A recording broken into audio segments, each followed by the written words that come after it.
এই জন্যই মনে হয় আল্লাহ সতর্ক করছেন, লা ইয়াক্তাররুকা শাবাবুকা, যৌবনের তরঙ্গ যেন তোমাকে বিমুখ না করে, দিক হারা না করে, তোমাকে মাতাল না করে, উদাসীন না বানায়, পাগল না বানায় দেয়। যৌবনের তরঙ্গ যেন তোমাকে এদিক ওদিক না করে। কাম মিন শাব সাবাকাকা ইলাল মাউত, আমরা নারাজ হয়ে গেলে কিন্তু যৌবন সহ উঠে নিয়ে আসবে। হায় হায় হায়, যৌবন সহ কবরের কোলে ঢুকায় দিব। আর হাজারো ঢুকায় দিছেন।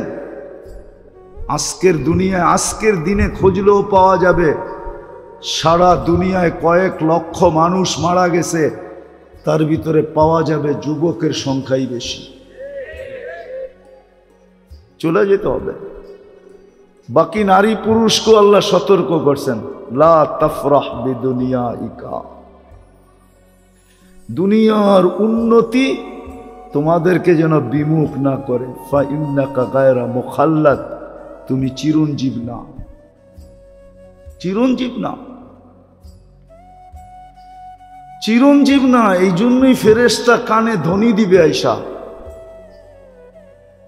জালাল ইশতিগাল বাকিয়াল ওয়াবাল, মারা যাওয়ার সাথে সাথে কানে ধ্বনি দিবে জালাল ইশতিগাল, ইনকাতাতিল আজাল ওয়ানকাতাতিল আমাল, তোমার বয়স শেষ, আশা শেষ। দ্বিতীয় ফেরেশতা বলবে জালাল ইশতিগাল, ব্যস্ততা শেষ, ব্যস্ততা, বাকিয়াল ওয়াবাল, সব ঘাটি সামনে। বিদায় নিজেকে ফুটে, সত্য এটাই। 14 তারিখে ফুটন্ত ফুল ব্যতীত কেউ হাত দেয় না। জানে যেই ফুল ফোটে নাই, ওটা নিয়ে গেলে জুতার বাড়ি দিব, জুতার বাড়ি। মনে হয় বোঝেন নাই, যুবকরা কিছু কিছু হয়তো বুঝছে, ঠোঁট দেখা বোঝা যায়। আইতেছে ফেব্রুয়ারির 14 তারিখ, ঠিক না? সেপ্টেম্বর চলতেছে, আর কয়েক মাস পরেই ফেব্রুয়ারির 14 তারিখ আসবে, ঠিক না? ফুটন্ত ফুল ছাড়া কেউ হাত দিয়া ছোঁয় না, ঠিক না? ছোঁয় না কি? হ্যাঁ, গ্রান না থাকলেও চলে, কিন্তু ফুটন্ত হইতে হবে। কি? ফুটন্ত। আর যদি ফুটন্ত না হয়, লয়া গেলে জুতা, জুতা, ঠিক না? হ্যাঁ, আই ডট ডট ইউ লিখবো তো দূরের কথা, জুতা দিব, জুতা। আই ডট ডট ইউ বোঝো? বোঝে এরা, ফিডার তো খায় না, কিন্তু লড়ে চড়ে না আর কি। আই ডট ডট ইউ লিখবো না, বরং জুতার বাড়ি, জুতা ফেসবুকের ভিতরে ঢুকায়া তোমার মুখের উপরে মেরে দিব। কইব তুই একটা ফুটন্ত ফুল আনতে পারোস নাই? তো ফুল ফুটা ব্যতীত যেরকম মানুষ হাত বাড়ায় না, রব্বে কাবার কসম, আল্লাহ ফুটন্ত ব্যতীত কারো দিকে তাকান না। আর ফোটে কখন? যখন রহমত পতিত হয়, আল্লাহর রহমতের ছোঁয়া যখন লাগে, তো ফুটন্ত হয়ে যায়। তখন পাওয়া যায়, ওই যুবকও পাওয়া যায় যে সারা রাত্র দাঁড়ায় দাঁড়ায় কাঁদতেছে। আল্লাহ যদি বলে কাঁদিস কেন, তো চিৎকার দিয়া বলে, না সোনে মে মজা, না খানে মে মজা, সির্ফ আতা হ্যায় তেরে আগে রোনে মে। কিছুতেই তো মজা পাই না, শুধু কান্নাই মজা পাই। এই জন্যই তো দাঁড়ায় দাঁড়ায় কাঁদতেছি। আছে, আমাদের সমাজে আছে, আলহামদুলিল্লাহ আছে। যুবকের যদি আজকে বুঝে আসে, তাহলে এইখানেও যুবক তৈরি হইতে পারে যে রাত্রে দাঁড়ায় দাঁড়ায় আল্লাহর সামনে কাঁদবে আর চিৎকার দিয়া বলবে, আর কত, কবে কবে দেখা হবে, কবে কবে, তার সাথে, আল্লাহর সাথে। কবে মিলবে জান্নাত? দুনিয়া ভাল লাগে না। হ্যাঁ হ্যাঁ আছে যুবক, এরকম যুবক আছে সমাজে, আছে আলহামদুলিল্লাহ। আমরা খুঁজে পাই মাঝে মাঝে, যাদের দুনিয়া ভাল লাগে না, ও সারাক্ষণ ভাবে কবে যাব জান্নাতে। কেননা জান্নাতের স্বাদই তো ভিন্ন, ঠিক না? কি কি কও? দুনিয়ার নাচ কি নাচ নাকি? এ তো হাত পাও বেকা করে, ঠিক না? এটার নাম নাচ। নাচ তো হবে জান্নাতে, যার সাথে পুরা জান্নাত ডান্স করবে। কি কি 40 বছর টানা নাচ না? যে নাচবে সে ক্লান্ত হবে, যে নাচ দেখবে না সে বিরক্ত হবে। মজা বাড়তেই থাকবে, বাড়তেই থাকবে। আর বাড়বে না কেন? যে নাচতেছে ও তো পড়ে আছে 3 কিলোমিটার ঘেরের লেহেঙ্গা। কি লেহেঙ্গা বোঝেন? কয় কিলোমিটার ঘের? এরম মারলে 3 কিলোমিটার জায়গা নিয়ে ফুলা উঠবে। যাকে হাঁটু পর্যন্ত বানাইছেন আল্লাহ মুস্ক দিয়া, কমর পর্যন্ত বানাইছেন আম্বার দিয়া, কাত পর্যন্ত বানাইছেন জাফরান দিয়া, উপরের চেহারাটা বানাইছেন হোয়াইট কাফুর দিয়া। 120 ফিট লম্বা হবে, চুলটিও 120 ফিট লম্বা হবে। নাচতে নাচতে যখন মাঝে মাঝে চুলের আগা তোমার মুখে মারবো না, আল্লাহর রসুল তো একটা চুলের কথা বলছে, আকাশের নিচে লাড়া দিয়া দিলে লাতা আত্মারাতি দুনিয়া কুল্লা, সারাটা দুনিয়া সুগরানে মোহিত হয়ে যাবে। আর পুরা বেনিটা যখন তোমার মুখে লাগাবে তো কখন সুগরান হবে। ও যুবক একটু ভাবো না। মজা বাড়তে থাকবে, কিন্তু নাচতে নাচতে এক সময় বলবে আর কত নাচ দেখবি, 40 বছর হয়ে গেছে। হ্যাঁ, খালি নাচেই দেখবি, ভিতরের কোনো কাহিনী দেখবি না। মনে হয় ফিডার খায়, কিচ্ছু বোঝে না। চল কামরায় তোরে কাহিনী দেখাই। আল্লাহ বানায় রাখছে, এই জন্যই তো যুবক সারা রাত্র কাঁদে। আল্লামা কর্তুবী রহমতুল্লাহ আলাইহি লেখছেন, এক যুবক সারা রাত্র নামাজ পড়তেন, সারাদিন রোজা রাখতেন। গড়ালারা বুঝাইছে এরকম করিস না, পাগল হয়ে যাবি। বন্ধুরা বুঝাইছে, কার কথা মানে ও? মজা পাইলে কি আর কারো কথা মানে? কি মানে নাকি? হ্যাঁ, নাইলে মাদক নিরাময় সেন্টার এত হইতো কেন? ও তো মাদকে মজা পাইয়া এখন নিরাময় সেন্টারে যাইও ছাড়তে চায় না, ঠিক না? ছাড়ে নাকি? ওইখান থেকে বাইরে আইসা যেই সেই কি ওই যেটা বলে ওইটা তো বলি, ঠিক না? আমি শেষ জায়গায় চলে আসছি, কিন্তু নামাজের সময় হয়ে যেতেছে। তো জান্নাতে মজা বাড়তে থাকবে। তো যুবককে বুঝাইছে পাগল হয়ে যাবি। একদিন সকালে রাস্তা দিয়ে দৌড়াইতেছে আর বলতেছে আইনা আইনা, আইনা কোথায়? তো সবাই বলতেছে, বলছিলাম না পাগল হইব, ওই যে দেখো এখন তো লুঙ্গি নিচে আছে, কতক্ষণ পরে খুইলা মাথায়ও দিতে পারে, মাথায়ও বাঁধতে পারে। তো সবাই দৌড়া, বন্ধুরা জিজ্ঞাসা করছে, আরে তুই দৌড়াস আর আইনা আইনা এটা কি বলিস? আইনা আইনা আইনা কোথায়? কই ঘুমায় গেছিলাম, সকালে তন্দ্রা আসছিল, তো দেখলাম এক জান্নাতের বাগান, ফলে ফুলে ভরা, ভিতরে এক ঝর্ণা, পানি পড়তে ছিল এমন মেয়েরা যাদের বর্ণনা দেওয়ার মতো আমার কাছে আমার পক্ষে সম্ভব না। শুধু আমি না, সৃষ্টিও মনে হয় সৌন্দর্যের বর্ণনা দিতে পারবে না। আর আসলে বর্ণনা দিবে কি করে? আল্লাহর রসুল তো বলছে জান্নাতি মেয়েদের পায়ের সৌন্দর্য বলছে, লাউ কাশাফা সাকাইহি লাগাবা দাউ শামস, পাও খুলে দিলে সূর্য চিরদিনের জন্য হারায় ফেলবে। সূর্য চিরদিনের জন্য আলো হারায় ফেলবে। লাউ যাহিকা আলা দুনিয়া লাতানাওয়ারাতিদ দুনিয়া কুল্লা, দাঁত বাড়ি করে দিলে সারাটা দুনিয়া আলোতে ফকফকে হয়ে যাবে। তাহলে ওর চেহারার রূপ কিরকম? তো বলে আমি যখন কাছে যাইতেছিলাম তো মেয়েরা বলতেছিল আয়নার জামাই আসতেছে। ভাবলাম ওদের ভিতরে কেউ হবে। বললাম তোমাদের ভিতরে আয়না কে? বললাম আমরা কোথায়, আমরা তো এর খাদেম, সেবক, ও তো আরো সামনে।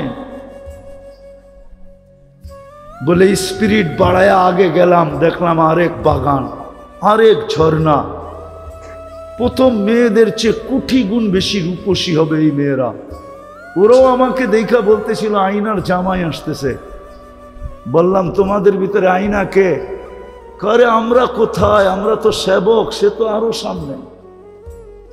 বলে চললাম, যা দেখলাম এক হীরার ঘর, দরজায় একজন দাঁড়ানো আছে, দুই দলের চেয়েও কোটি গুণ বেশি সুন্দরী। ভাবলাম এইটাই হবে। যে যখন দৌড় দিয়া ধরতে গেলাম, আমাকে থামায়া বলল ভুল, আমি না, আসলটা ভিতরে, আসলটা আমি না, আসলটা। বুঝা ফেলছে কাকে ধরতে চাইতেছে। তো যখন ভিতরে তাকায় দেখছে, তো দেখতেছে মুক্তার দোলনায় দোল খাইতেছে। তো দৌড়ায় ধরতে চায় না, বলে দৌড়ায় ধরতে গেলে আবার কই ছুটা যায়, তো জাম্প মাইরা ধরতে চাইছে। তো ভিতর থেকে হাত দিয়া বলছে খবরদার, থামো, আজকে ইফতারি তুমি আমার কাছে করবে, আজকের ইফতারি। এই জন্যই ব্যবস্থা চলতেছে। বইলে এক কাহিনী শুনে একটা চিৎকার দিছে, রু বাহির হয়ে চলে গেছে। হায় যুবক, হায় মানুষ, রহমতের ছোঁয়া লাগলে এরকমই ফুটবে। গরিব ফুটবে, পুরুষ ফুটবে, নারী ফুটবে, সমাজের প্রত্যেক ব্যক্তি ফুটবে। খোদার কসম, আজকে যেরকম মানুষ মানুষ থেকে অতিষ্ঠ, মানুষ মানুষ থেকে অতিষ্ঠ।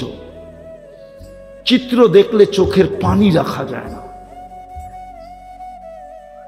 আমি যদিও ছিলাম না, আমি জুলাইয়ের 8 তারিখে গেছি দেশ থেকে, আগস্টের, জুলাইয়ের 18 তারিখে গেছি, আগস্টের 18 তারিখে আমি আসছি। যদিও 1 মাস বাহিরে ছিলাম, প্রোগ্রাম ছিল, কিন্তু যখন চিত্র দেখতাম, এক নজর দেখার পরে দ্বিতীয়বার দেখার জন্য মন সইতে পারত না, মনে হয়তো ভিতরে ফাইটা যাবে। কিন্তু এই চিত্রগুলো তো মানুষই করছে, ঠিক না? আজকে মানুষ মানুষের থেকে অতিষ্ঠ, শুধু এই কারণে ফোটে নাই। ও যদি ফুটতো, হায় হায়, প্রতিবেশী প্রতিবেশীর দ্বারা কোনোদিন কষ্ট পেত না, মহল্লাওয়ালা মহল্লাওয়ালার থেকে কোনোদিন কষ্ট পেত না, মানুষ মানুষের থেকে কষ্ট পেত। আরে কোন কুকুর পর্যন্ত মানুষের থেকে কষ্ট পেত না। মানুষ তো দূরের কথা, একটা পিপিলিকা পর্যন্ত কোনো মানুষ থেকে কষ্ট পেত না। জিজ্ঞাসা করেন এই মাদ্রাসাওয়ালাদেরকে, আমাদের কিতাবে লেখা আছে কুকুর পিপিলিকার অনার্থক গতি রোধ করা পর্যন্ত নিষেধ, পাইলেই তাকে মাইরা ফেলানো নিষেধ। একটা প্রাণীর হক পর্যন্ত সুরক্ষিত থাকে, ছিল, থাকতো যদি আমরা ফুটন্ত হইতাম। আমরা তো ফুটন্ত না, আমরা ফুটি নাই, যুবক ফোটে নাই। তাহলে আমার সমাজের যুবক কোনোদিন নেটে দেখা চুল কাটতো না, এদের পোশাক আশাক এরকম হতো না। তাহলে তারা তালাশ করত, আমাকে রহমতের ছোঁয়া নিতে হবে। আমি কেমনে রহমতের ছোঁয়া পাবো? আমি শেষ কথায় চলে আসছি, যদি রহমতের ছোঁয়া পাইতে চান, সহজে সহজে যদি পাইতে চাই, হাতের কাছে যদি পাইতে চাই, নাগালে যদি পাইতে চাই, কেননা আল্লাহ তো আমাদের কাছে থাকেন না, যদিও আকরাবু মিন হাবলিল ওয়ারিদ, রগের চেয়ে কাছে, কিন্তু তারপরও তো দুনিয়া বলে তুমি আকাশে আমি জমিনে। তারপরও তো দুনিয়া বলে লা তারা কাল উয়ুন, আপনাকে চোখে দেখা যায় না, ওয়ালা তুখালিতুকাদ দুনুন, আপনাকে ধ্যান ধারণায় আনা যায় না, ওয়ালা ইয়াসিফুকাল ওয়াসিফুন, আপনার বর্ণনা দিয়ে শেষ করা যায় না, আল্লাহর বর্ণনা দিয়ে শেষ করা যায় না। আল্লাহ একটা পদের মালিক না, 99টা পদের মালিক, যেটা আমাদেরকে জানাইছেন, অগণিত পদের মালিক, যেগুলো অন্তরালে আছে, আমাদেরকে শুধু 99টা জানাইছেন।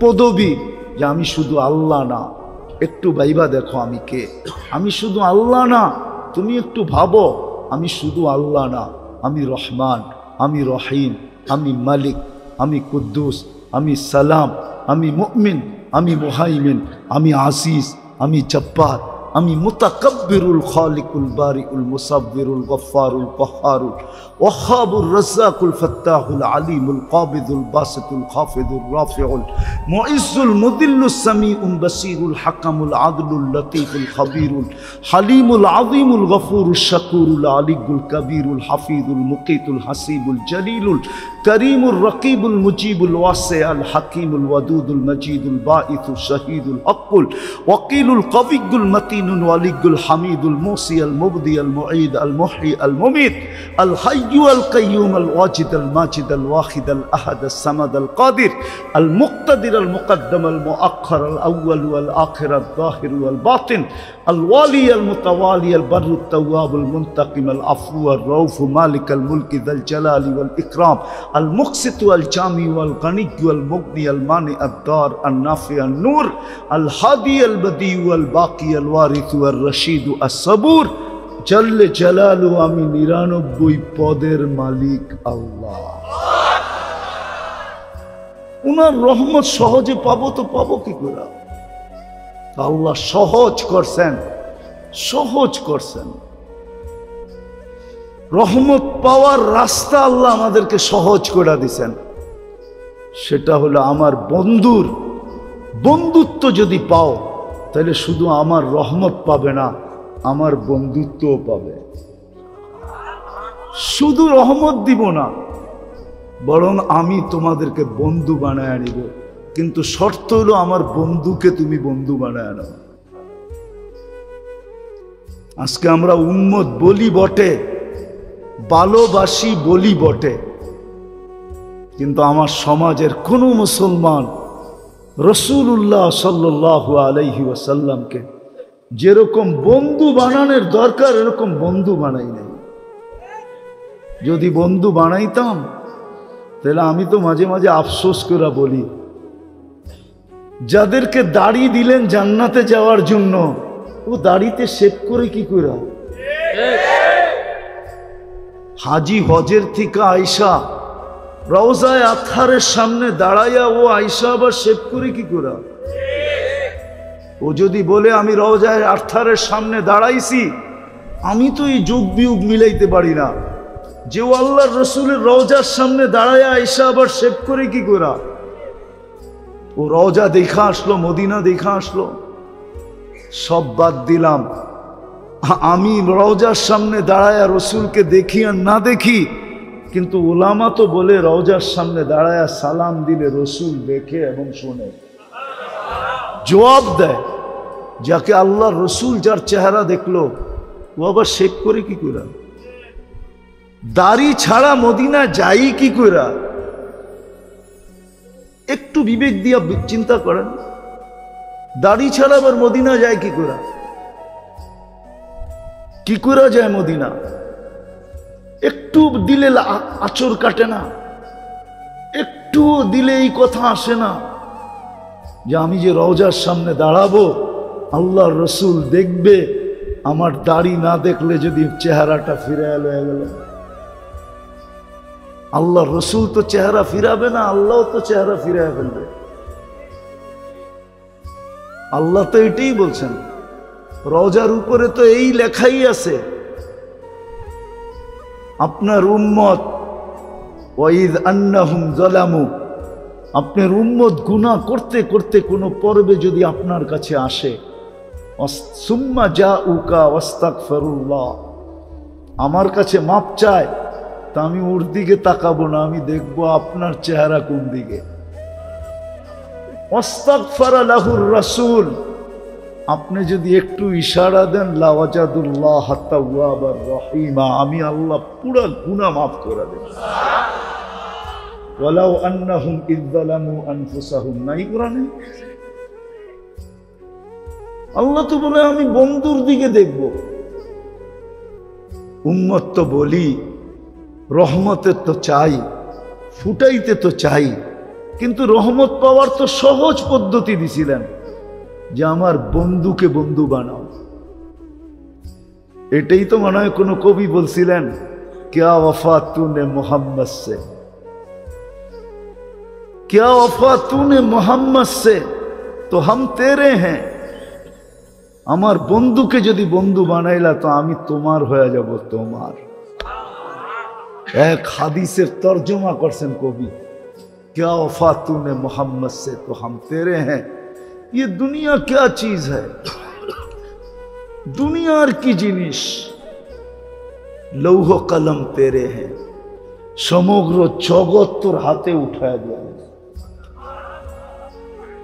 যুবক হইয়া দেখো না, বানাও না মুহাম্মদুর রাসূলুল্লাহ সাল্লাল্লাহু আলাইহি ওয়াসাল্লামকে বন্ধু বানাও না।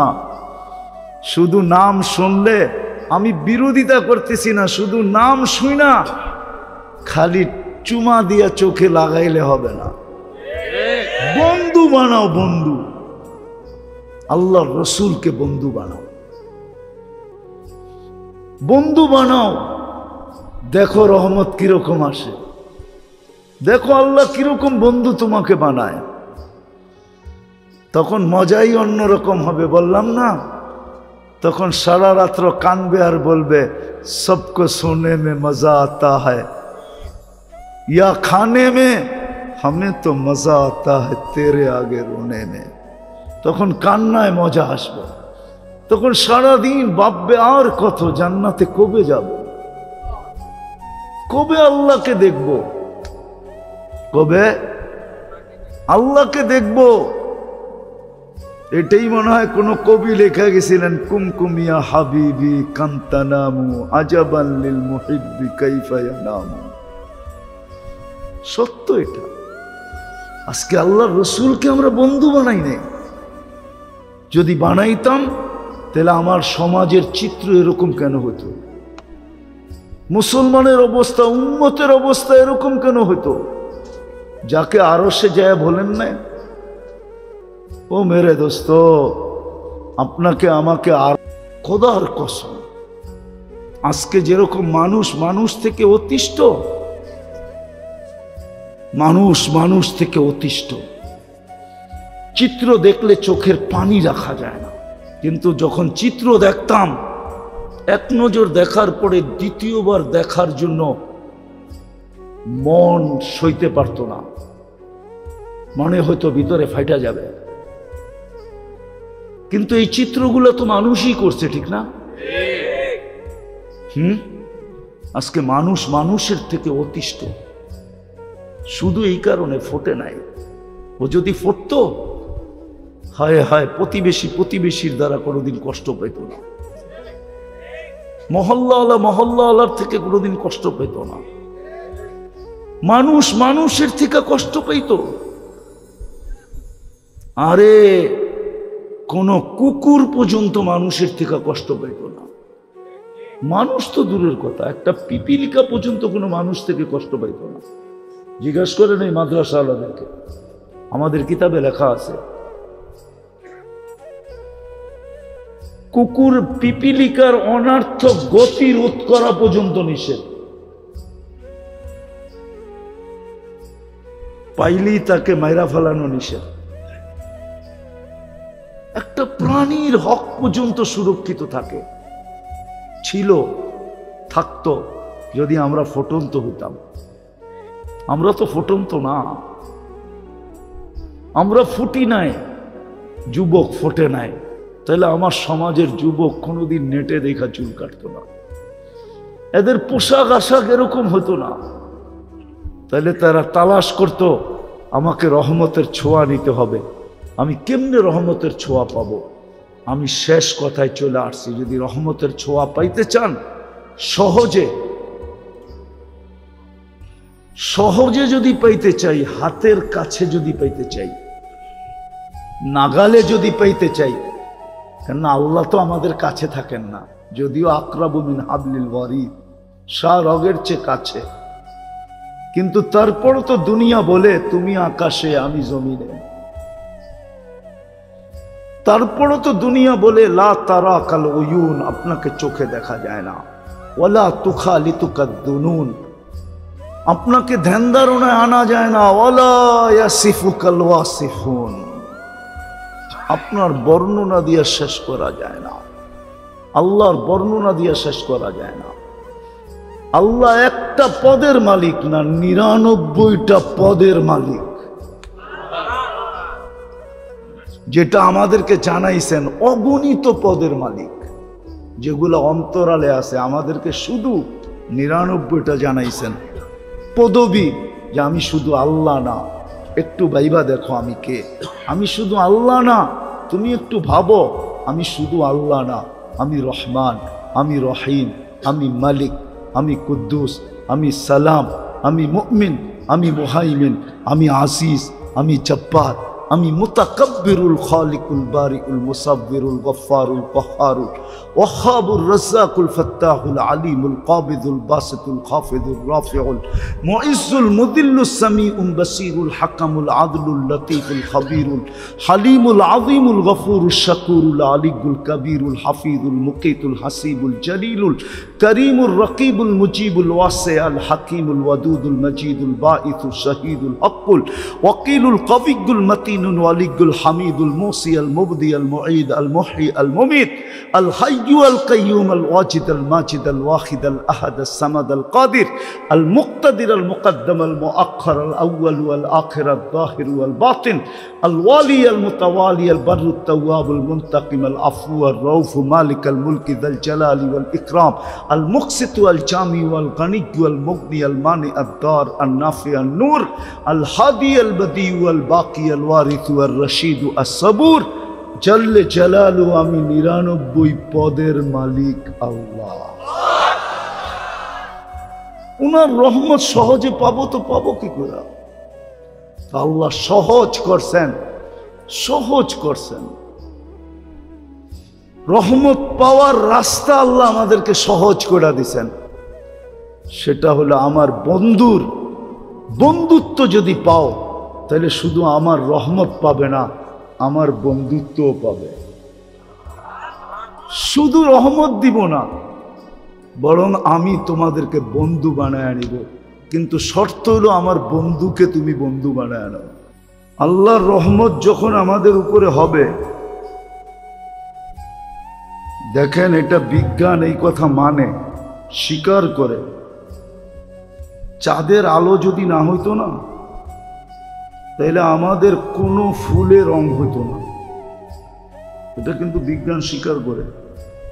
চাঁদের যদি আলো না হইতো, তাহলে আমাদের কোনো ফুলে কালার হইতো না, কোনো ফুলে ঘ্রাণ হইতো না, কোনো ফলের ভিতরে স্বাদ হইতো না। আমি ঘুরা বলতেছি, ইউরোপের সমস্ত ফল মিষ্টিহীন, হইল একবারে সামান্য মিষ্টি। আমাদের এশিয়ার ফলের মতো না, এশিয়ার ফল কিন্তু সবচেয়ে মিষ্টি। চোষা আম দেখেন, হাড়িভাঙ্গা দেখেন, ঠিক না? আমরুপালি দেখেন কত মিষ্টি। কাঁঠালের তো কোনো জুড়িই নাই, ঠিক না? কেন? ইউরোপে চাঁদের আলো কম পায়, এই জন্য ওদের ফলে মিষ্টি কম। পানামায় 1 ট্রাক কলা খাইলো 1 একটু বিন্দু মিষ্টি পাওয়া যাবে না। পানামা ছিলেন, ওইখানের এক ট্রাক কলাও যদি খান তাহলে একটু মিষ্টি পাওয়া যাবে না। অথচ আমাদের কলার নাম হইল চিনি চাম্পা। চিনি চিনি চাম্পা কি ফুল, ঠিক না? চাম্পা ফুল আছে না, চাম্পা ফুলের ঘ্রাণ দিয়ে ভরা। আবার চিনি পুরাটা মনে হয় কেউ ঢুকায় দিয়া রাখছে, ঠিক না? নাম দিছে কি? চিনি। তো চাঁদের আলো না হইলে যেরকম আমাদের ফুল কোনোদিন কালার হতো না, ঘ্রাণ হতো না, ফলে যেরকম মিষ্টি হতো না, স্বাদ পাওয়া যেত না।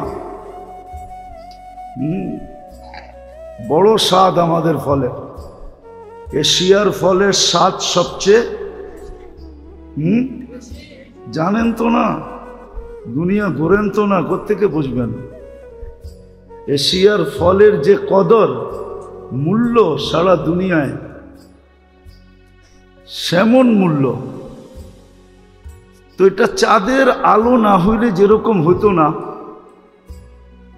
সূর্যের আলো না হইলে যেরকম ফুল কোনোদিন ফুটতো না, ঠিক আল্লাহর রহমত যদি বর্ষিত না হয় তো আমাদের জীবনটাও ফুটবে না,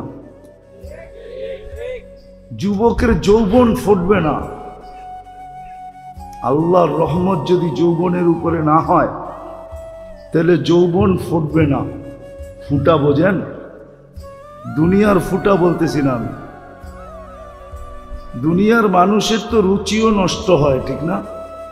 কি জ্বর হইলে রুচি নষ্ট হয়ে যায় না? মিষ্টি দিলেও কি কয়? তিতা, ঠিক না? আসলে ওর নামই কি? মিষ্টি, কিন্তু ও কি বলে? আমাদের তো রুচি নষ্ট হয়ে গেছে। আমি দুনিয়া বুঝাইতে চাইতেছি না, বলো ধ্যান দিয়ে শুনতে হবে। কিন্তু যুবকের যৌবন ফুটবে না। দুনিয়া নিয়ে বলতেছি না, দুনিয়ার রূপে রুচি নষ্ট। এখন যে যত স্টাইল করতে পারে ও ভাবে আমি তত বেশি ফুটন্ত। কি বললে তো যুবকরা রাগ হয়ে যাবে, আবার গাড়ি আটকায় দেয় কিনা চিন্তা করতেছি। ওদের চুলের স্টাইল করে ওরা ভাবে আমি বুঝি বড় ফুটন্ত। মানুষ মনে হয় সব কাম ছেড়া দিয়ে আমার দিকে দেখতে থাকে, আসলে কেউ দেখে না। সামনে কিছু কয় না তো ভয়ের ঠেলায় পিছনে কইতে থাকে, দেখ। এক একটা উক্তি যে করতে থাকে না, এটা তো যুবকরা কানে শোনে না। ও শুনলে আর কোনোদিন নেট দেখা চুল কাটতো না। তো যুবকের ফুটন্ত আমি যেটা বুঝাইতে চাইতেছি যে যুবক, আল্লাহর রহমত ছাড়া যৌবন ফুটবে না। তুমি আল্লাহর কাছে আকর্ষিত পাত্র হবে না। দুনিয়ার মানুষের কাছে আকর্ষণের পাত্র মানুষ কতক্ষণ থাকে? কি কেউ খারাপ ভাববেন না, আমি বুঝানোর জন্য বলতেছি, ঠিক না? হ্যাঁ, অতীতে আমরা মিডিয়াওয়ালাদেরকে দেখতাম তেল মারতে মারতে তেলের দাম পুরা বাংলাদেশে বাড়ায় দিছে, ঠিক না? এখন এরাই আবার বলতে থাকে স্বৈরাচার স্বৈরাচার স্বৈরাচার, বলতে বলতে গলা শুকায় ফেলাইতেছে। এরাই কিন্তু তেল মারতে মারতে তেলের দাম, কথাটা তো মিডিয়ায় চলে যাবে, আমি ভাবছিলাম মিডিয়ায় না যাক, কিন্তু দেখা আমার হাসি লাগে। যেই তো কয়েকদিন আগে দেখতাম ওনারা খালি তেল মারতেছে। কি বাংলাদেশে তরকারি পাকার দিনের জন্য তেলের শর্ট হয়ে গেছে, গরিব তেল দিয়া খাইতে পারে না, ঠিক না? এত তেল মারছে, ঠিক না? হ্যাঁ, এখন ওনারাই কি কয়? এটা হলো দুনিয়ার অবস্থা। আল্লাহ এরকম মূল্যায়ন করবে না, আল্লাহ এরকম ফুটাবে না। যুবক, আল্লাহ কিরকম ফুটাবে আমি তোমাকে শুনাইতেছি। আল্লাহ তোমাকে যদি রহমত করে, আল্লাহর রহমত যদি তোমার উপরে পতিত হয়, তাহলে তুমি এরকম ফুটবে যে আল্লাহ ফেরেশতাদের উপরে তোমাকে নিয়ে গৌরব করবে। ইউবাহিল মালাইকা বিশাব্বিস সালেহ, নেক যুবককে নিয়ে আল্লাহ ফেরেশতাদের উপরে গৌরব করে। আর এমন না একদিন করবে, 2 দিন করবে, এরকম না, চিরদিন করবে, চিরদিন। চিরদিন তুমি এখন দেখো না, কিন্তু তুমি জান্নাতে যাওয়ার পরে কিয়ামতের মাঠে দেখবে তোমার সম্মান কতটুকু। কোন গ্যালারিতে তোমাকে ডাইকা বসাইতেছে? কেন আরশের নিচে 7টা গ্যালারি হবে।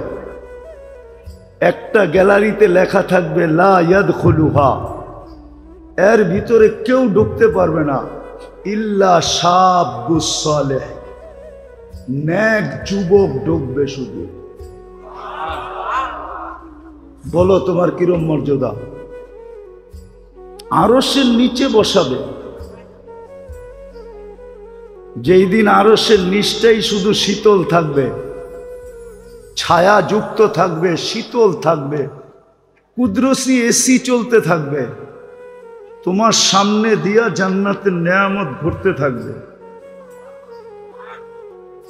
ওই গ্যালারিতে ফুটলে আল্লাহর রহমত যদি হয় তো যুবক ফুটবে, আল্লাহর রহমত যদি হয় তো নারী ফুটবে।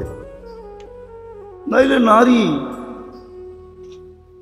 নারী শুধু দুনিয়ার ডিকশনারি মতে লেডিস থাকবে, ফুটবে না, নারী হবে না। আল্লাহর রহমত ব্যতীত পুরুষ ফুটবে না, তাহলে পুরুষ শুধু জেন্টস থাকবে, কিন্তু ফুটন্ত হবে না। রহমত যখন হবে তখন এক এক পেশার মানুষ ফুটতে থাকবে। কেমন ফুটবে? ফকিরও এরকম ফুটবে যেরকম ইমাম গাজালি রহমতুল্লাহ আলাইহি বুঝাইতে চাইছেন, যে ফকির ফুটবে, ঠোঁট নাড়াইতে দেরি, যুবক মরতে দেরি হবে না। কেননা যুবক ভুলে বৃদ্ধের গালে, ভিক্ষুকের গালে থাপ্পড় বসায়া দিছিল। ভিক্ষুক জানে আমার কাছে প্রতিবাদের শক্তি নাই, প্রতিরোধেরও শক্তি নাই, আমি বলবো তো বলবো কারে। তো উপরে তাকায়া বলা দিছে ঠোঁট নাইড়া, সব দেখেন আমার সাথে কি ঘটলো এটা দেখলেন না? শুধু এতটুক বলছে, লা তারা কাল উয়ুন, দুনিয়া আপনাকে দেখে না, ও তারা কুল্লা শাই, আপনি তো সব দেখেন।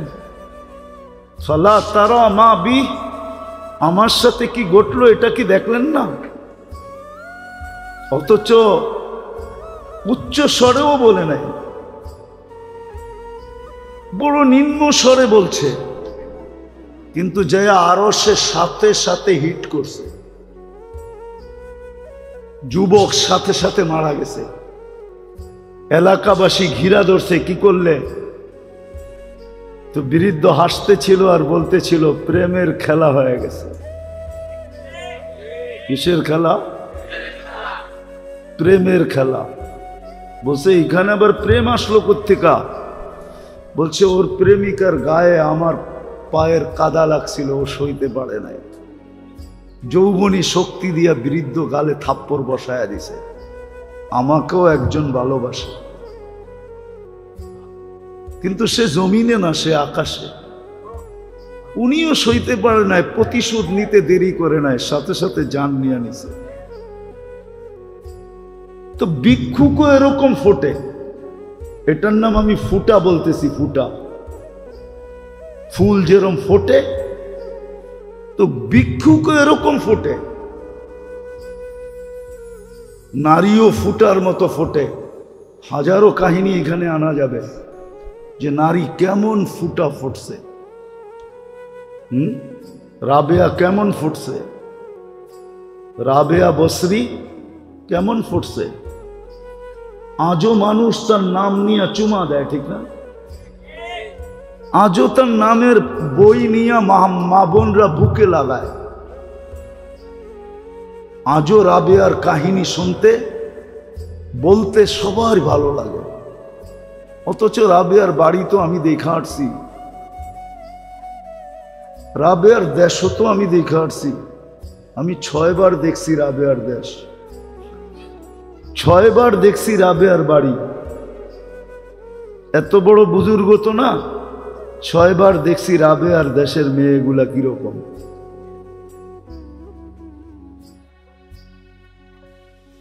আজ তো পছন্দ হয় না, কেননা কোনো রঙও নাই। আগেরটা বলেন না, রঙও নাই, ডঙও নাই। ইথিওপিয়ার মানুষের রঙও নাই, ডঙও নাই। কালো তো কালো, কিন্তু রং ছাড়া কালো, আর ডং তো নাই নাই। 1000 বছর আগের রাবেয়া কেমন ছিল, যেই জমানায় মেকআপের কোনো ফ্যাক্টরি ছিল না।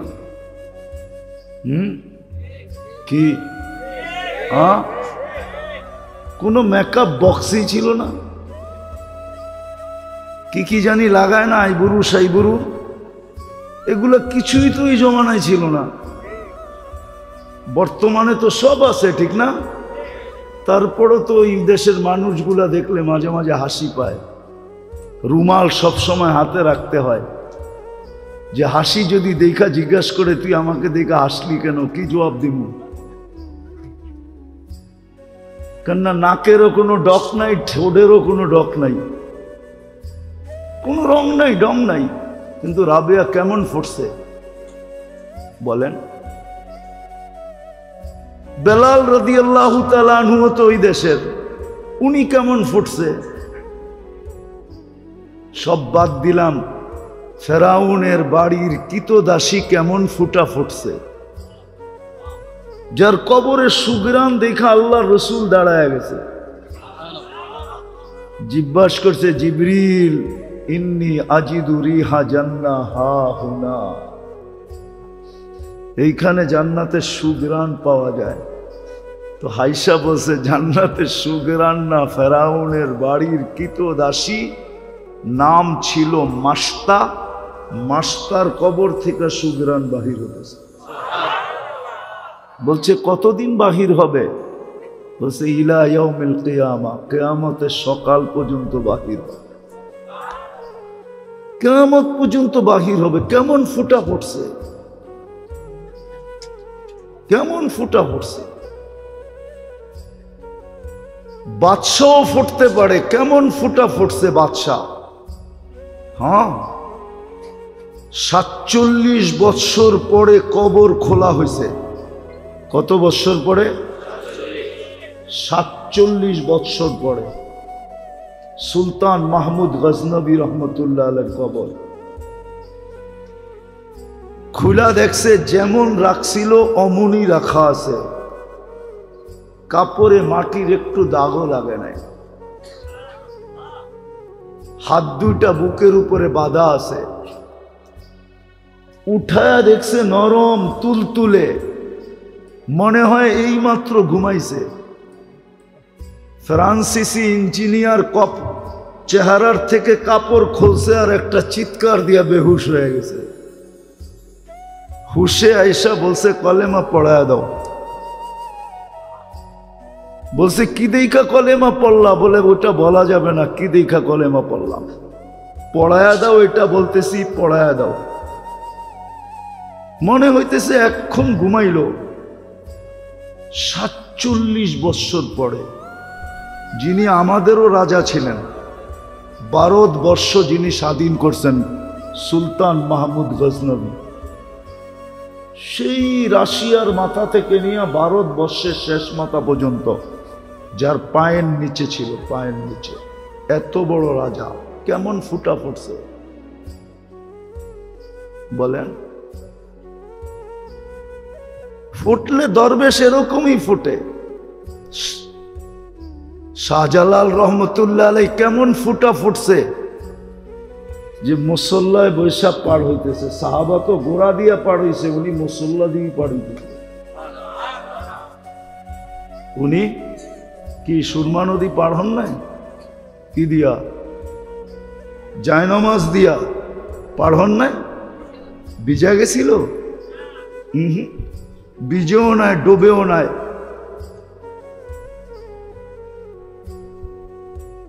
এরকম ফোঁটা ফুটছিলেন। তো যেটা বুঝাইতেছিলাম, যেরকম চাঁদের আলো না হইলে আমাদের ফুলে কোনোদিন ঘ্রাণ আসতো না, বিজ্ঞান বলে কালার আসতো না, ফলে স্বাদ আর মজা আসতো না, রং আর ঘ্রাণ আসতো না। সূর্যের আলো না হলে ফুল কোনোদিন ফুটতো না। সূর্যের কিরণ আমাদের শরীরে না লাগলে অনেক কিছুই হইতো না। তদ্রূপ আল্লাহর রহমত যতক্ষণ পর্যন্ত আমাদের উপরে না হবে, যুবকের উপরে যদি রহমত না হয় তো যুবক ফুটবে না, পুরুষের উপরে না হলে পুরুষ ফুটবে না, নারীর উপরে না হলে নারী ফুটবে না, জীবন কেটে যাবে, ফুটবে না। আমি ওই ফুটন্তের কথা বলতেছি, মনে উঠল বিদায় বলতেছি। লাশ যারই হোক, যুবকের হোক আর বৃদ্ধের হোক, নারী হোক আর পুরুষ হোক, ধনী হোক আর গরিব হোক, রাজা হোক আর প্রজা হোক, রব্বে কাবার কসম, জীবন যদি ফুটলো তাহলে লাশ কবরের পাশে নিবে আর কবর সেলুট দিয়া বলবে, ইদান উহাব্বিলু লাকা বাতনি খাদরা, ইদান উহাব্বিলু লাকা বাতনি খাদরা। তোমাকে রাখতে দেরি, আমার পেট সবুজ শ্যামল হইতে দেরি হবে না। ওয়া ইউহাব্বিল জিসমাকা নূরা, তোমার শরীর আলোকিত হবে। ইয়াসআদ রূহুকা ইলাল্লাহ, তোমার রূহ আল্লাহর সান্নিধ্যে চলে যাবে। তারাল জান্নাতা গুদুওয়াম ওয়া আশিয়া, তুমি সকালে জান্নাত দেখবে, বিকালে জান্নাত দেখবে যদি ফোটে। কিন্তু এটার জন্য শর্ত হলো আল্লাহর রহমত আসতে হবে। যুবকের যৌবনের উপরে আল্লাহর রহমতের ছোঁয়া লাগতে হবে। নারীর নারীত্বের উপরে কয়দিন থাকবা ওইখানে, কয়দিন থাকবো এখানে? 60-70 বছর, এর বেশি তো এখানে থাকার সুযোগ নাই। 60-70 বছরই থাকবো, বেশি দিন তো থাকবো না। কেউ থাকে নাই, কেউ থাকবে না। কোরআন হাদিসের কথাই সত্য, কবি মনীষীদের কথাই সত্য। আজল নে না ছোড়া কেসরা না দারা, মউত কাউকে ছাড়ে নাই, কাউকে ছাড়বে না। সৃষ্টির সর্দারকেই যখন ছাড়েন নাই, তার কাকে ছাড়বে? ঠিক না? সৃষ্টির রাজাকেই তো ছাড়েন নাই। মুহাম্মদুর রাসূলুল্লাহ সাল্লাল্লাহু আলাইহি ওয়াসাল্লাম সৃষ্টির রাজা, সৃষ্টির সর্দার। শুধু এইখানেই শেষ না, সৃষ্টির সর্দার। সৃষ্টিকে মনে হয় আল্লাহ কখনো রহমতের ছোঁয়া দিতেন না যদি মুহাম্মদুর রাসূলুল্লাহ না হতেন। নাহলে কোরআন কেন বলে ওয়ামা আরসালনাকা ইল্লা রাহমাতাল লিল আলামিন? সমগ্র জগৎকেই মনে হয় আল্লাহ রহমতের ছোঁয়া দিতেন না, কাউকে দিতেন না, কোনো সৃষ্টিকে না, না জিন না ইনসান, না ফেরেশতা, না কোনো প্রাণী, কাউকে রহমতের ছোঁয়া দিতেন না যদি বন্ধু না আসতেন, যদি বন্ধু না হইত। মুহাম্মদুর রাসূলুল্লাহ যদি না হইতেন, আজকে যতটুক রহমত পাইতেছি কোনো ছোঁয়াই আল্লাহ কাউকে দিতেন না। উনি যখন চিরদিন থাকেন নাই, মৌত ওনাকেও ছাড়ে নাই। জিজ্ঞাসা করছিলেন উনি মালাকুল মৌতকে, অনুমতি দিলে আমাকেও নিয়ে যাবেন? তো বলছে, হ্যাঁ, অনুমতি দিলে আপনাকেও নিয়ে যাব। সবাইকে তো অনুমতি ছাড়াই নিয়ে যাই, শুধু আপনি একক ব্যক্তি যার ব্যাপারে আল্লাহ বলে দিছে অনুমতি ছাড়া ডুববেও না, আনবেও না। মনে হয় বোঝেন নাই? অনুমতি ছাড়া কামরায় ডুববেও না, আর অনুমতি ছাড়া বন্ধুকে উঠায় নিয়েও আসবে না। অনুমতি দিলে তারপরে ঢুকবে, তারপরে আনবে। তো বলছে আপনি একক ব্যক্তি, আল্লাহ বলে দিছে অনুমতি ছাড়া ঢুকা নিষেধ, অনুমতি ব্যতীত বুকে হাত রাখা নিষেধ। অনুমতি দিলে আপনাকেও নিয়ে যাবে। এই জন্যই মনে হয় কবি লেখছেন লাউ কানাতিদ দুনিয়া মুখাল্লাদা, দুনিয়া যদি চিরদিন কারো জন্য হতো মা মাতা মুহাম্মাদা। তাহলে কোরআন হাদিস পর্যালোচনা করলে দেখা যায় যে মুহাম্মদুর রাসূলুল্লাহ দুনিয়ার থেকে যাওয়ার ব্যক্তিত্ব ছিলেন না। উনিও যখন চলে গেছে আর কতদিন থাকবো আমরা? কিন্তু নিজেকে ফুটায় যেতে হবে। যুবক ভালো মতে বোঝো, আল্লাহর ইহসান কতটুকু, আমি কতটুকু শুকরিয়া আদায় করতেছি। আল্লাহ আমাকে দিলেন কতটুকু, এক ফোঁটা পানির থেকে এই মুহূর্ত পর্যন্ত আমি আপনাদেরকে মিলায়া দিতে পারি, আমার কাছে সময় নাই, নাইলে আমি মিলায়া দিতে পারি। বর্তমান প্রযুক্তির সাথে যদি মিলাই তো ডেলি 1 কোটি টাকার উপরে আপনাকে দিতে হইতো, যদি দেহটা চালাইতে হতো 1 কোটি টাকার উপরে পে করতে হতো আপনাকে ডেলি। করতে পে করতেন, কোত্থেকে দিতেন, কোত্থেকে দিতেন? শুধুই দেহটা চালানোর জন্য। এটা একটা প্রযুক্তি, এটা একটা মেশিন, এমন মেশিন দুনিয়ার সব মেশিনের কিনারা আছে। রব্বে কাবার কসম, এই মেশিনের কোনো কিনারা নাই।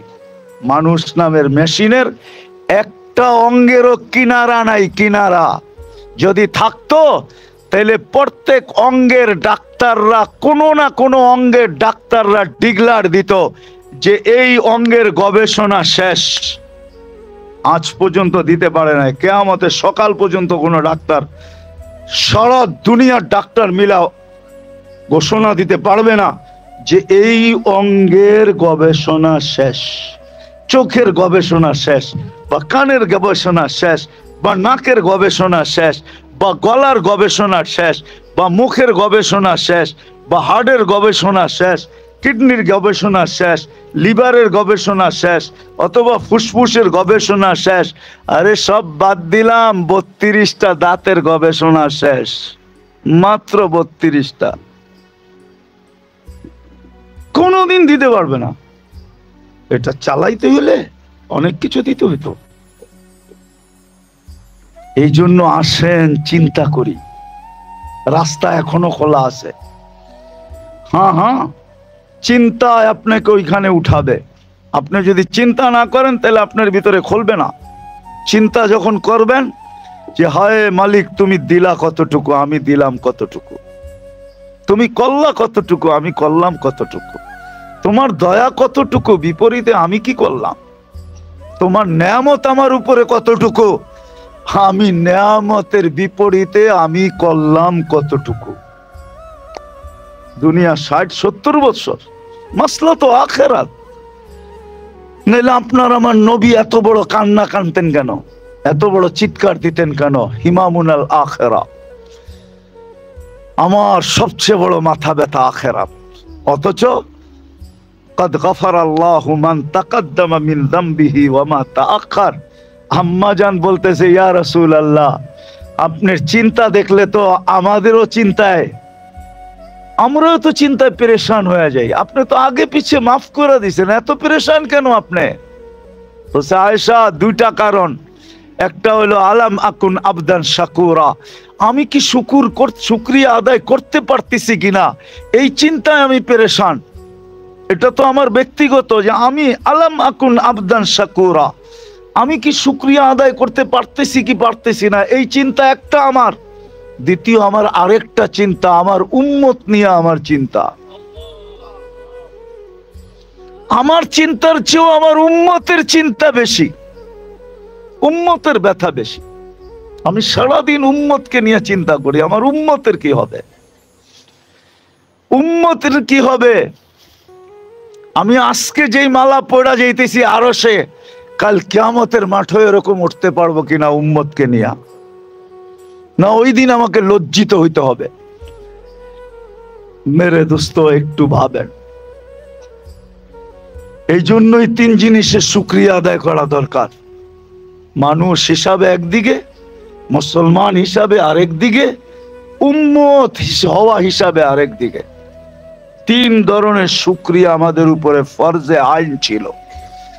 যেরকম একটু পরে এশারের নামাজ এখানে পড়বেন ফরজ, ঠিক এরকমই ফরজ ছিল তিন ধরনের শুকরিয়া আমাদের আদায় করা। আর আমি লিখি নাই, মুস্তাকিল এটার উপর ইমাম গাসালি রহমতুল্লাহ আলাইহি কিতাব লেখছেন। কিতাব ওলামারা কিতাব ইমাম গাসালির খুঁজা বের করতে পারে। আমি মুসান্নিফের নাম বলে দিলাম, কিতাবের নাম বলবো না, কারণ আমার এটা স্বভাব না। কিতাবের নাম আমি বলি না, আমি মুসান্নিফের নাম মাঝে মাঝে পারলে বলে দিই মনে থাকলে। কেননা কিতাবের নাম বললে হয় কি জানেন, হুজুররা সহজে পাওয়া যায়। আর আমার অনেক কষ্ট করে অর্জন, তো দুনিয়া ঘুরা ঘুরা বের করছি এগুলা। এখন হুজুর ভাবতেছে পাশে বয়া রয়েছি, নামটা বলুক না, সহজে পাওয়া যায়। এত বড় বেউকুফ আমি না। আমার কথা হলো মুসান্নিফের লেখকের নাম বলে দিছি, আপনি খুঁজে বের করেন। আমিও তো খুঁজে বের করছি, ঠিক না? সারা দুনিয়া ঘুরা খুঁজে বের করছি।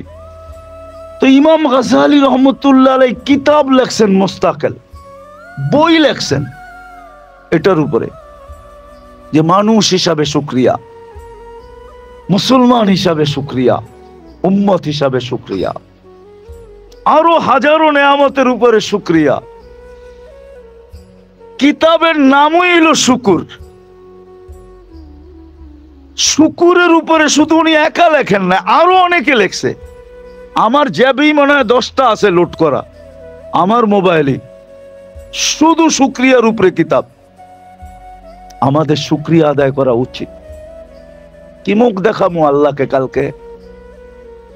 আল্লাহ তো বলবে, তোমাকে তো মুসলমানের ঘরেই পাঠাইছিলাম, বন্ধুর উম্মতি তো বানাইছিলাম, তুমি আমাকে ডাকতে আর না ডাকতে। একটা হাদিস মনে উঠলো, এই জন্য বলতেছি, তুমি আমাকে ডাকতে আর না ডাকতে ডেলি রাত্রে 3 ভাগের 1 ভাগ অতিবাহিত হয়ে গেলে আমি তো তোমাকে ডাকতাম। হাদিসে তো আছে, বুখারীতে আছে, হাল মিন মুস্তাগফিরিন ফাগফির আলা। ডেলি রাত্রে তো আমি তোকে ডাকতাম। তোকেই বললাম শব্দটা, নারীকে বলে পুরুষকে বলে, তুই আমাকে ডাকতি আর না ডাকতি, তুমি আমাকে ডাকতে আর না ডাকতে ডেলি রাত্রের 3 ভাগের, এখন অতিবাহিত হয়ে গেছে 3 ভাগের 1 ভাগ পড়াই কাছাকাছি। আজকে ফজর হলো 3:54-তে, সূর্য ডুবছে আজকে 6:36-এ। এখন কত বাজে? 9:15। 3 ভাগের 1 ভাগ অতিবাহিত হওয়ার বিলকুল কাছাকাছি। আল্লাহ বলে, তুই আমাকে ডাকতি আর না ডাকতি ডেলি রাত্রে লম্বা একটা সময় তো আমি তোকে ডাকতে থাকতাম।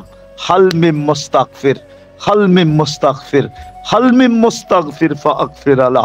তুই হাত উঠাইতে দেরি, আমি তো মাফ করতে দেরি করতাম না।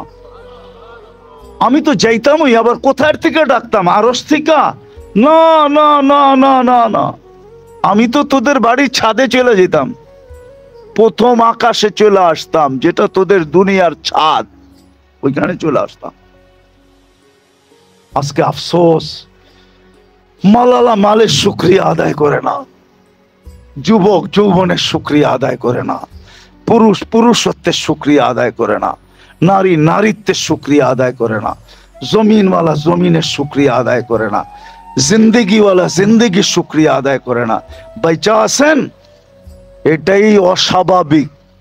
এখন মরা যাওয়াটা স্বাভাবিক, মরা যাওয়াটা, বেঁচে থাকা অস্বাভাবিক। বেঁচে যে আছেন শুকরিয়া আদায় করি না। উচিত ছিল শুকরিয়া আদায় কর, হুকুম ছিল, এটাই আল্লাহর হুকুম ছিল। আবার আল্লাহ এটাও বইলা দিছে, আল্লাহ এটাও বইলা দিছে, কালিলুম মিন ইবাদিয়াশ শাকুর। আল্লাহ যেন বলতে চায়, মুফতি তুই সজাগ করলে কি হবে, তুই সজাগ করলে কি হবে, তুই এদেরকে বললে কি হবে, কিন্তু শুকরগুজার বান্দা তো বহুত কম। কোরআনও তো বলে, মা ইয়াফআলুল্লাহু বিআযাবিকুম ইন শাকারতুম, তোমাদেরকে শাস্তি দিব কেন যদি তুমি শুকরিয়া আদায় করো। আসেন মেরে দোস্ত, তওবা করে চলেন, শুকরিয়া আদায় করা শিখি। যে জিন্দেগির প্রত্যেক ক্ষেত্রে শুকরিয়া আদায় করতে হয় কিভাবে শিখি। এই জন্যই একটা পদ্ধতি ছিল, কিন্তু আফসোস পদ্ধতিটাকে আমরা জমিন থেকে মেটায়া দিছি। পদ্ধতি ছিল, বলল আমার সাথে ইতিহাসের পাতায় ঢুকলে সারা দুনিয়ার ওলামা একমত হবে। এক সময় উম্মত কোনো না কোনো ইলমি হালকার সাথে, হক্কানি আলেমের কোনো না কোনো হালকা, হালকা বুঝেন, আবার আপনাকে তাবলিগের হালকা বুঝেন না, কিন্তু 18-19 মসজিদ লইয়া এক হালকা, এটা আবার বুঝেন না, কিন্তু রাগ হয়েন না, বলেন আপনি তো আবার দেখা যায় আমগো তাবলিগের পিছে খুব লাগা লাগছেন, ঠিক না? আসলে না, বুঝানোর জন্য বলতেছি, অন্যদিকে নিয়ে যায়েন না। ওলামাদের হালকা হইতো আগে, আর আলহামদুলিল্লাহ বাংলাদেশে ওলামাদের হালকার অভাব নাই। প্রত্যেক মসজিদে মসজিদে হক্কানি আলেম। আগে ওলামাদের হালকা ছিল, উম্মত সদা সর্বদা ওলামাদের হালকার সাথে সংযুক্ত থাকতো, আর ওলামাদের থেকে জিজ্ঞাসা করা করা চলতে থাকতো, শুকরিয়া আদায় করতে থাকতো। আরে কিছু যদি নাও হইতো, বলেন এইখানে কে আছে যে মাগরিবের পরে একবার পড়লে ফজর পর্যন্ত যত নেয়ামত ভোগ করবে সমস্ত নেয়ামতের শুকরিয়া আদায় হয়ে যাবে। আবার যখন ফজরে পড়বে তো সারা দিনে যত নেয়ামত আল্লাহর ভোগ করবে, ছোট হোক বড় হোক, যত নেয়ামত ভোগ করবে সমস্ত নেয়ামতের শুকরিয়া আদায় হয়ে যাবে। এই দোয়া এখানে কয়জন জানি বলেন? টাকালা টাকা না দিল, যৌবনালা যৌবন না লাগাইলো, আল্লাহ তো ব্যবস্থা করে দিছে। তুই শুধু দোয়া পড়, একবার পড়তে হবে দিন রাত্রে। কয়বার? ফজরে একবার, সন্ধ্যায়। সহজ দোয়া, আল্লাহুম্মা মা আসবাহা বি, সকালে পড়বে মা আসবাহা বি মিন নি'মাতিন আও বি আহাদিম মিন খালকিকা ফামিনকা ওয়াহদাকা লা শারীকা লাক ফালাকাল হামদু ওয়া লাকাশ শুকর। লম্বা